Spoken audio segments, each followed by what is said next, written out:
Thanks for being here. Who here has a blog? TikTok channel? Half-written book? A lot of us. We know that content is important. And we know that it is powerful. And we know that getting it out in front of the people that we want to see it is sometimes the hardest part. And today, we are so lucky to have with us a person from a brand that feels to me like they've been getting it right all along. We've got Jesse Hanse with us from Paula's Choice, who will tell us about their content strategy and their distribution. And after that, he'll be joined by Contentstack CMO Gurdeep Dhillon for a Q&A that you are welcome to participate in. So please think along, think of your questions, note them down. We will try and get to as many of them as possible, as quickly as I can run around this room with this microphone. My name is Zoria, I'm from Contentstack.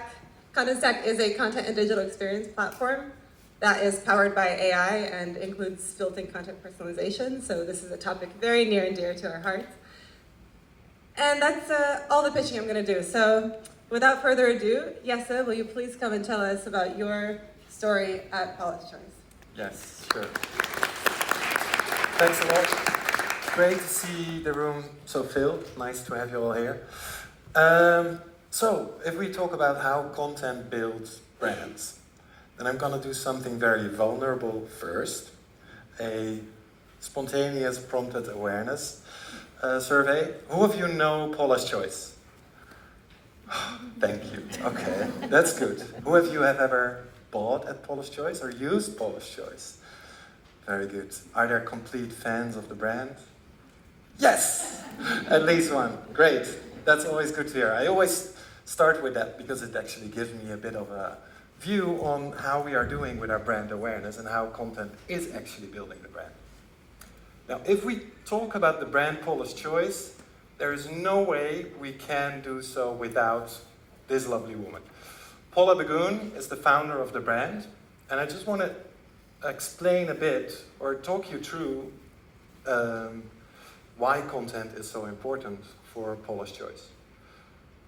Paula Begoun started her career when she was fired from her job at the cosmetics counter. How come? She always suffered from acne and eczema and started to do the research herself on ingredients, skincare, what is good for your skin, what is not good for your skin. And she actually found out that a lot of the products on the market contained very dangerous ingredients that you should never put on your skin. So she started advising people to stay away from those products. And that's basically not what makes you a good salesperson at the cosmetics counter. But it did trigger her to go further down that route of research, and she became a beauty journalist. She got famous as the cosmetics cop on the Oprah Winfrey Show, and then at a certain point, people started asking her, like, but why are you not building your brand? Why are you not creating your own products if you have done all this research and know so much about it? So that's when she launched the brand. But what is imperative is that it started with education. The products came second. And she has always trusted in educating users before trying to sell a product. And if you look at how she did that, she started as, I would say, the first digital skincare brand selling solely online. For two reasons. First reason is no retailer wanted her because she pissed off the entire industry. That's the very clear reason why she couldn't just follow the traditional route.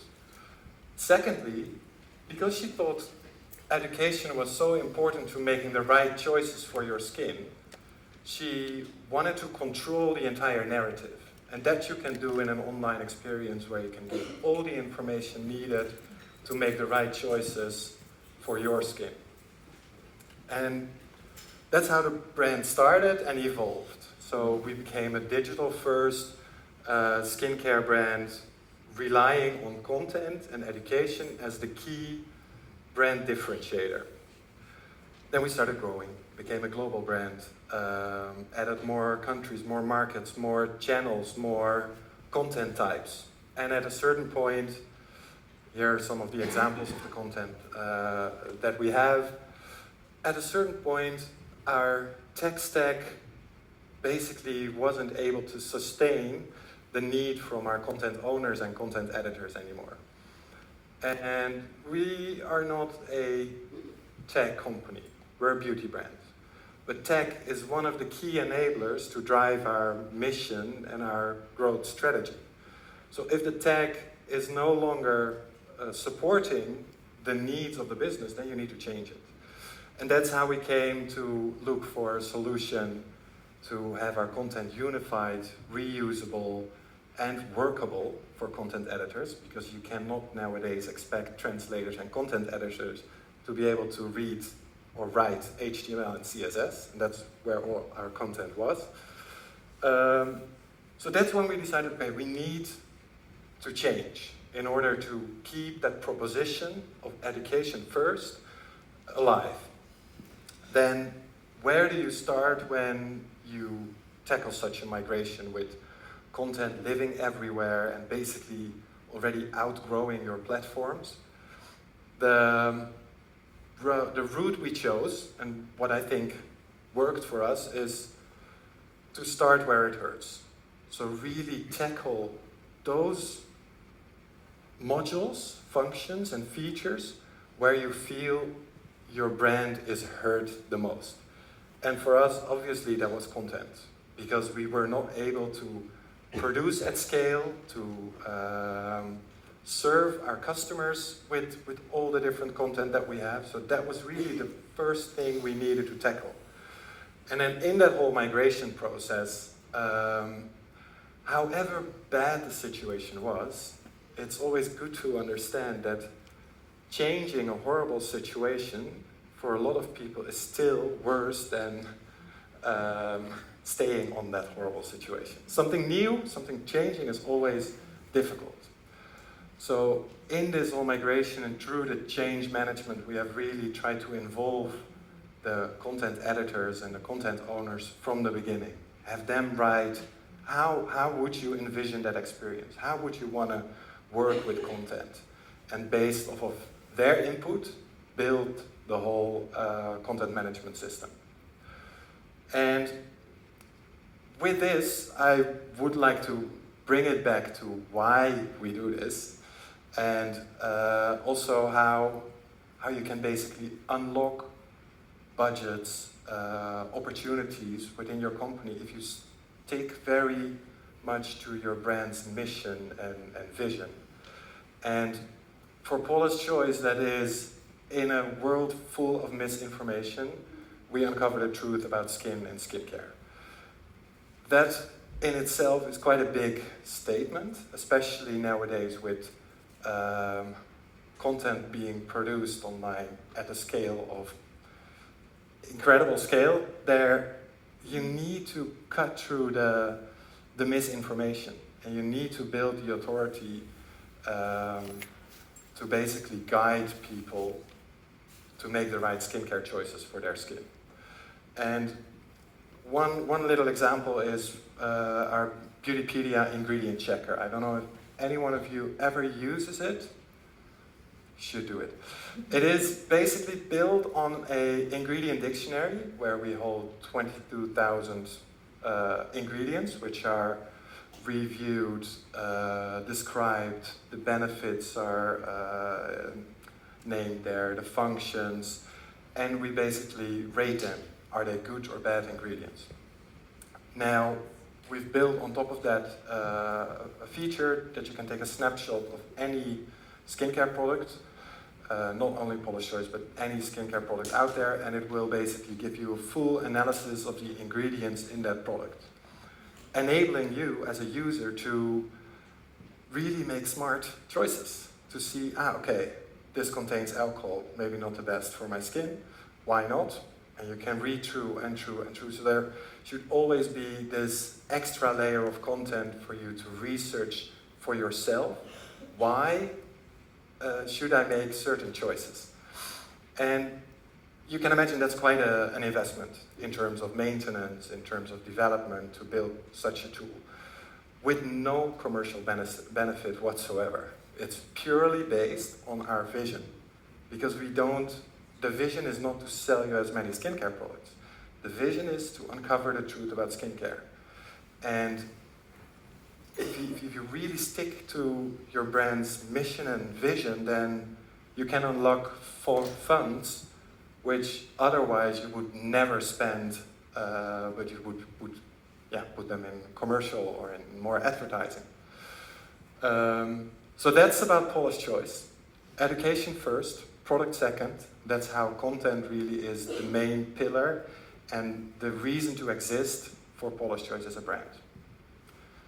Gurdeep, please come to the stage. All right.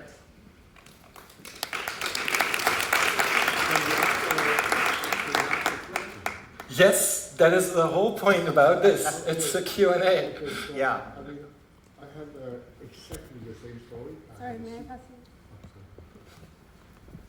So sorry, I'm Peter. I'm from Abena, and we, as a Danish company, we provide the composables for the health industry. So I have a CMO who's really understand the value of content, building the brand, and telling the story. And of course, the KPIs here are engagement, and ever then again, the KPIs I'm at the end of the day measured upon are the commercial KPIs. So there's really a conflict because it takes time for KPIs when it's content-based, and the CEO says, I want the results now. So how do you deal with that, Paul's choice? Yeah. You already stole one of my questions. This is great. I won't have to say anything. This is great.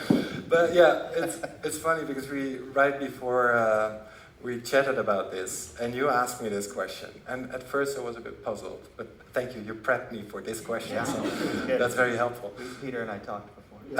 Okay. So basically you ask, how can you quantify or substantiate the return on investment of content? Yeah. And I had to think about it, but what I told Gurdeep, well, basically, you're asking me what is the return on investment of your brand? Because if content is your brand, then your entire product margin is what's at stake if you don't invest in that key pillar of your brand. So it's not a matter of direct conversion KPI, it's really just how trustworthy is your brand? How is your brand awareness? So if you measure content, you have to measure brand, basically. If you have, depending on the level of customer data that you manage internally, there's ways to look at lifetime customer value, and it's not a linear, this is where the CEO struggles, is it's not a linear connection between the engagement with content and the transaction that drives revenue. And so it's our job as marketers to connect those dots. And I don't know, are there any metrics that you guys are looking at today that help at least bridge from engagement to incremental revenue? Yeah, I do have a nice example, I think, because I just explained the ingredient dictionary or ingredient checker and how that is not really a commercial feature. It really stems from the vision. What actually was super interesting to see, that it drove huge organic growth, SEO value, because there's so much unique content introduced with this, with all these ingredient entries, which was never the goal. We hadn't set it as a KPI like we need to increase organic growth, so let's build an ingredient dictionary. And I think where I really what I want to stress here is that KPIs always look back, and they basically tell you where you can improve. And improvement will only get you this far. Sometimes you need a vision to basically propel yourself into the future, which you really cannot get from KPIs. Yeah, I think your CMO needs to work hard to change the narrative with the CEO on what the long-term value of these investments are. It's funny, they say your brand is defined by the last interaction you had with somebody. And in your case, at Paula's Choice, the obvious thought would be, well, then it's the product. Mm-hmm. Because people use it every day, Yeah. or, obviously, clearly you use it, you have flawless skin, it's incredible. But in your case, actually, you've changed the narrative. It's actually the content is typically the interaction that you're having with before they become a customer and then after they're a customer. I think that's super inspiring. What impact do you think that has on long-term customer value, on loyalty? Yeah. Is that probably, in your mind, the key driver, or is it more the product? Yeah, and it's also, nowadays, brand interactions aren't very often very meaningful. They're very shallow. I have another example.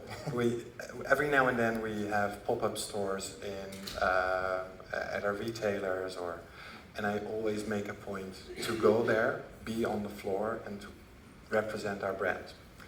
And I was talking to a girl, I think 18 years old, and I did a skin scan of her. We have this cool device that can tell what underlying issues there are in the skin.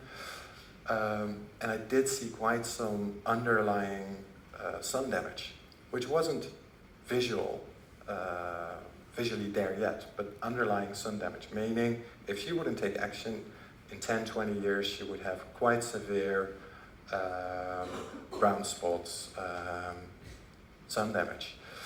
So the message I gave her was not, you should start using Paula's Choice today. I told her, you need to start wearing SPF every day. And I saw her doubt at the price of our product. I don't care if it's Paula's Choice. Yeah. This is the lesson you need to take. And I know that if I would have told her, buy this product, it would have been way less meaningful than what she's taking out now. Because in 10, 20 years' time, she will have the budget to buy a full routine at Paula's Choice. And she will be like, this one guy once gave me the advice that basically changed her skincare routine. You started building a trusted relationship as an advisor. That's the name of the game. My question actually directly relates to what you just said, because you told that brand interactions nowadays are very shallow. There is a lot of skepticism towards brands nowadays because, it was always commercially driven. And I was wondering, within Paula's Choice, how do you keep that trust pillar in mind when creating new content or when distributing new content? What's your approach to that? Yeah. I would say our tagline is beauty begins with truth. It's fully based on trust and transparency. So don't expect from our brand that we will tell you one product can do it all. That skincare can change back your skin by 20 years or make you 20 years younger. We will always be dedicated to speaking the truth about skincare, and that's not always what you want to hear, but it is.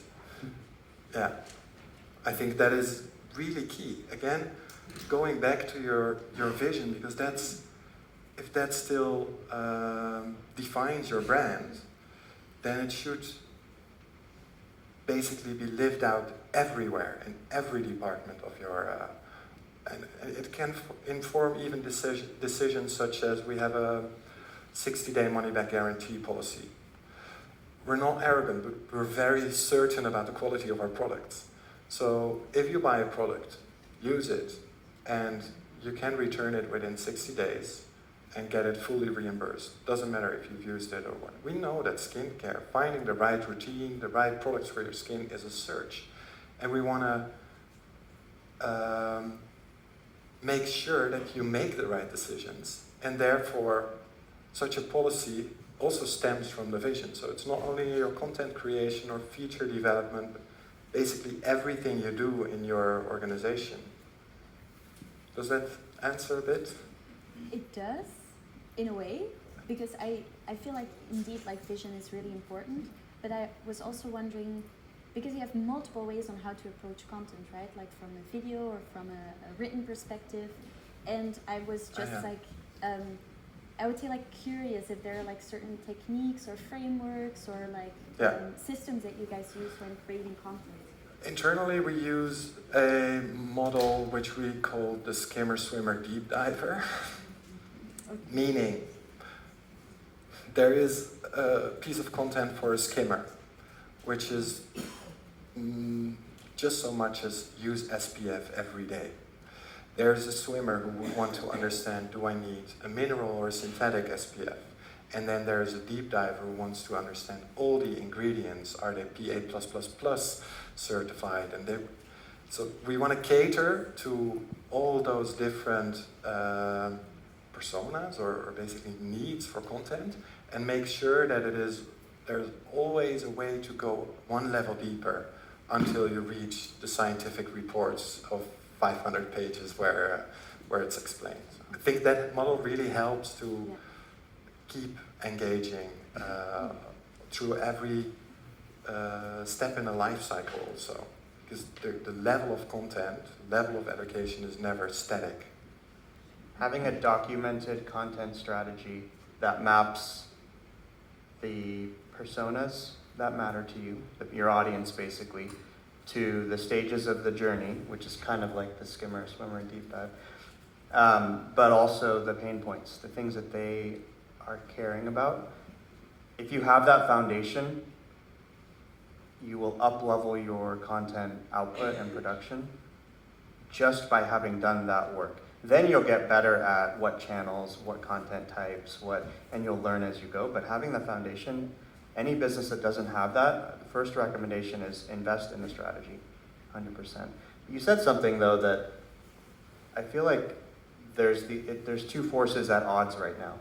There's the need to create authentic, relevant content for your audience, and then there's AI that is coming in over the top and saying the cost to create, let's just say, mediocre content now is zero. Yeah. There's pressure to drive more efficiency and scale internally, maybe from the CEO. How does AI play into this? How do you still build content that resonates with your audience, that is authentic and true to the Paula's Choice brand, when there's this generative AI movement that we can't avoid? It's here. How do you think about that? Yeah, you hear it's only going on for half a day, Websummit, but I've already heard generative AI so much, and I hear about all the opportunities and possibilities that it has to offer, but I would really want to flag the risk for brands of generative AI, because exactly what you say, if you can produce content at scale, then everybody can do so. So how are you going to stand out? And I think that anything you do to personalize or leverage AI to generate content needs a lot of context and needs guidance. You don't have to leash the generative AI, but if you compare it to, humankind has always used machines to do things smarter, faster, whatever. We started with a horse and we could steer it, then a car, we could steer it. We should find ways as brands to steer generative AI and don't have it let loose, because if you let it loose, the worst thing that generative AI can do is dilute your brand, dilute your tone of voice, undermine your authority. And for example, if you would look at Nike, they use generative AI, but just do it will always be there. Mm-hmm. And they're never gonna let any AI run away with it. Same for us, beauty begins with truth. No AI is gonna touch that. That is gonna be the foundation of where content has to start from. Mm-hmm. And well, within Contentstack, we have the brand kit, which is doing just that, basically helping you define your brand's tone of voice and to make sure it follows what you set out to do as a brand.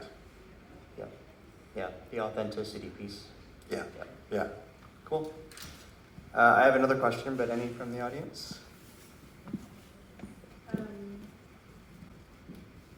So you say that personalization is super important. So how does Paula's Choice personalizing every aspect, I especially? feel that if we talk about personalized content, it very often implies that we need to mirror and mimic the language of the user one-on-one. But that's not how I would talk to you. I would still have my own identity, my own point of view. And personalization doesn't mean telling someone what they want to hear. It means making sure the content that we offer is relevant for you at that moment in time. Yeah, does that make sense? So how do you make sure it's relevant? I think it's really understanding the audience, understanding where you are in your journey. Are you a skimmer? Are you already very much into skincare, and can we directly go deep to a deeper level? So it's really about understanding the audiences and also kind of contextual placement of content. Meaning that even if you don't know everything about a single user, to offer relevant content. For example, if you have viewed a few of our product detail pages, we're able to start you offering content that is in line with the skin concerns that are targeted by those products. And I think it's always important to have a way out, to not get stuck in this loop, because you might have been looking at those products just because you thought they were addressing your skin concern, but they're not in the end. Yeah, there's personalization is, I think, the sexiest thing that nobody actually has been doing. And they haven't been doing it because technology hasn't advanced to the point where you could have all the variants you would need to truly personalize at the one-to-one level. And then content creation hasn't scaled. So even if you could do it, you didn't have the team to build the content. That's no longer a problem. So now brands are faced with, okay, it's possible, but where do I start? And how do we go on a journey to being personalized for our website or any other digital experiences? It's really hard. My team's going through it. Like, we're trying to figure out how to deploy personalization effectively. It's very hard. What we typically see is start with basic segmentation. Use insights based on anonymous and known users on your website. How do they typically interact with content? What are the actions they take within a couple clicks? And the system can learn from that and then dynamically change their experience on the site. So in that scenario, you don't even need a customer data platform. You can make assumptions based on behavioral actions on the site. That's just basic segmentation. You can create groups of users and you can market to them differently, which even in and of itself is super cool. But then when you know people and you start to gather more data at the individual level is when you can start to deliver targeted campaigns. And then the dream is hyper-personalization, where it's super dynamic, it's real time, and it can cross between digital and physical in a commerce context, for example. But it's kind of a crawl, walk, run to get it right, because it is hard. Maybe the follow-up for this question, you're creating the personalized content, relevant content and so on. What about the distribution of the content? Are you creating the content, analyzing your audience and waiting for people to come? Or are you proactive in reaching them and explaining something, under the risk they will think you are needy and you need to sell something desperately, even if it's very relevant and personalized? I think that also has to do with contextualizing your content, meaning what I just said about this ingredient dictionary, that it basically boosts organic traffic, but because the audiences were already there. People are asking, why should I use niacinamide? And we already had the answer. We just didn't distribute it well in the right form, and now putting it in this dictionary, it finds the audience. Also in advertising, there is we're segmenting to different users with different products and different content.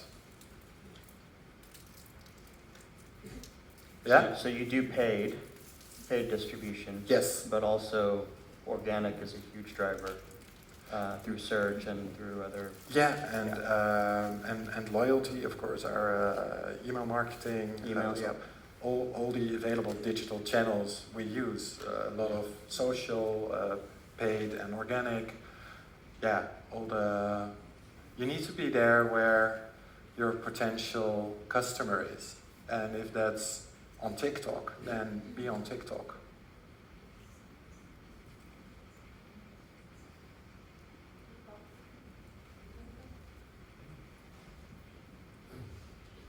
Yeah, so the question is about, you talk about segmentation, and that's kind of the manual way of doing something, but what's your recommendation? Would you actually always be discreet in building the profile, picking up information of what they do, or would you also actually ask, do you like this content, are you male or female, are you, would you combine it, or? I would absolutely combine You it, would yeah. combine it? Yeah, yeah. Because you can progressively build the profile of the individual based on their own willingness to provide information. That's the perfect scenario. But you augment that with kind of the non-PII behavioral data, which is really powerful because then you can put them in a segment. And it's not super manual, it's actually very automated now. So it's cool. All you have to do is set the logic and understand your audience. So the tech has gotten pretty far. Yep. Yeah, hello. First of all, just have to say I'm a huge fan of Paula's Choice. I know.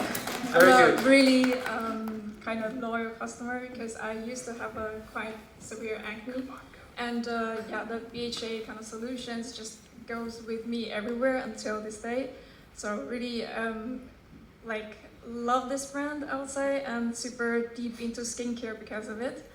In the meantime, I'm also a product designer, some would say UX UI designer, so I totally get at the beginning when we're talking about the KPIs, you need always show the stakeholder, okay, there's like a quantitative kind of number that goes directly linked into the value of your brand, value of your content, you have to convince them. So I think that's kind of a little bit also tied to user experience. Like sometimes you just cannot prove there's a direct and short time link, but in the long term it's definitely there. In the meanwhile, I really love the columns, like the contents Paula's Choice created, because for me that's like even let's say I'm not going to select or looking forward to buy a specific product today, but I will go to your website and look for the description, look for the content, like this ingredient's good, that ingredient's for what. So for me, Paula's Choice has two things doing for me as a customer. One is e-commerce, like I buy stuff from there. At the same time, it's like a educational dictionary, like you said, or like an authority, let's say in the skincare industry. I will go there and find information about collecting this information. I'm wondering if that's something you will see valuable to do. Is that like something you did it on purpose, that you have, okay, this is where you buy the product, that is where you look at the information. Do you plan to split into this kind of two column, or you still see it as a one? Yeah. First of all, I didn't pay her. And your skin is flawless and glowing.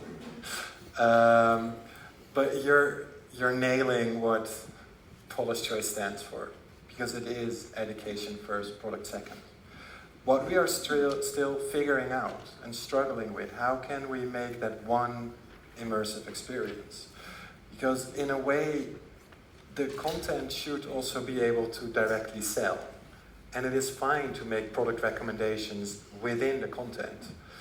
But on the other hand, we also want to be very truthful about the content we deliver. So that is a constant search. How much are we going to embed shopping into content? And the other way around, even more important, because you would do usability tests or A/B tests, and it might show, wait, if you add more content on your product detail pages, then that actually leads them out of the shopping journey. I have one very nice example where that was demystified.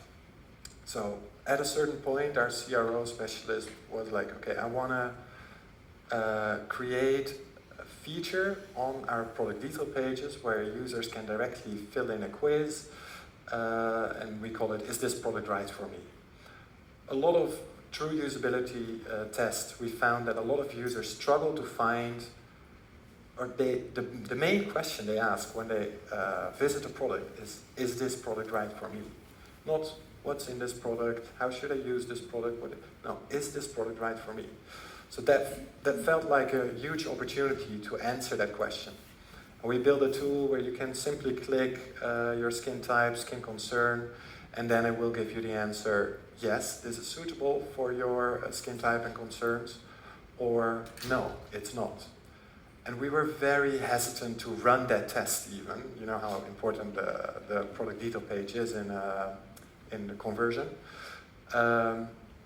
Funny that the no answers converted higher. So if we would tell people, no, this is not the right product for you, they were more likely to convert. Of course, we also gave alternatives, like, no, this is not right for you, but this would suit you. So I don't know if any of you visited Dan Gardner this morning, where he said, add more friction to the customer journey. The easiest, and what any UX expert or CRO will try to remove friction. We added this friction because basically we are asking you to do another step in your shopping journey. We even tell you, no, don't use this product, but users buy it. And why? Because you feel enforced, or you feel taken seriously. Because if I would say with every product, yes, yes, yes, use it, then where's the honesty in that?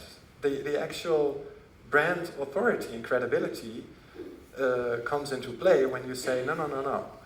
We want to make sure you have the right product for your skin and your skin concerns. So this is not your product, you need something else. Look at all these people on your website now on their phone. Yeah, they're all shopping. Or they're all reading content. I know we didn't pay her, but can we get her the employee discount or something? For sure. Yeah? Look me up afterwards. Yeah, we can do that. All right. One last question. You guys good with I that? think, yeah, we got 1 or 2? 3-4 minutes. Okay. Super question. Hi, I just wanted to know, in terms of GDPR and cookie settings and this kind of thing, has that affected the way you can do personalization? And if so, how are you managing? Do you have tips and tricks for us?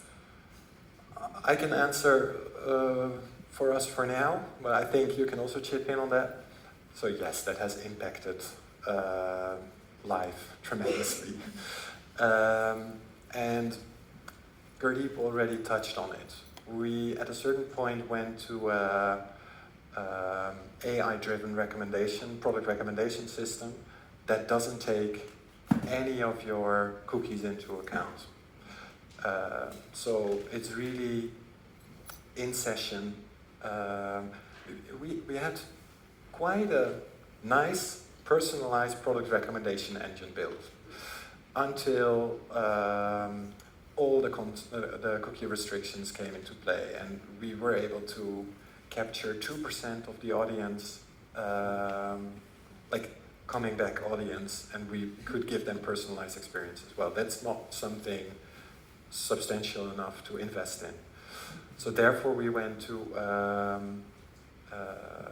personalized product recommendations that do not rely on any cookie. They're really in session. So you click one product, click a second product, and we can start personalizing the experience. So again, more contextual than personal. Yeah, well, so it's interesting. The data shows that 70% of consumers are willing to give more of their personal information in exchange for a more personalized experience. And actually, the percentage is higher in Europe. You're probably surprised by that, but it's higher in Europe than it is in the US.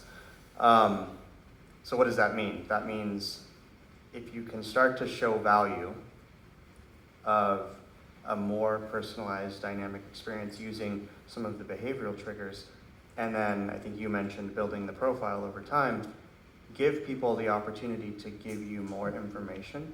The data shows that that curve accelerates, and it, because GDPR, it was designed to benefit the consumer, the end user, to give them control of their data and to give them control over the experiences they receive. Nobody's really been able to deliver on that though. Now we can finally deliver on it, but you have to build that trust and you have to start somewhere. So you start, I think it's the right strategy with in-session behavioral data, but you start to prove out that, hey, I actually might have a much better experience with your brand if I give you my age, name, industry, whatever, email address. So anyway, I think it's an issue, but it's something that there's light at the end of the tunnel right now. Yeah, we haven't nailed it, but I think we all know that third-party data is kind of gone. So you should focus on first-party data. What is the incentive? What's in it for a user to create an account and keep coming back to your app or website? In our case, that would be our content. Yeah. Then going further, you could go to zero-party data. Nowadays, there's ways that you can, for example, get your DNA test or your DNA in a vault. And if we have a very good proposition, if we can tell you like, hey, based on your DNA, we are able to give much better product recommendations or can tell you what your skin will need in 30 years, then you have an incentive or a proposition to get that data from the user. Absolutely. Okay, I think we are out of time. Thank you all for attending. We really appreciate it. Thank you all. We'll be hanging out here for a couple minutes if you have a burning question that you still wanted to ask. In the meantime, you can scan that QR code and check out what we do at Contentstack. Learn lots more about personalization and AI solutions for content distribution. Thank you all.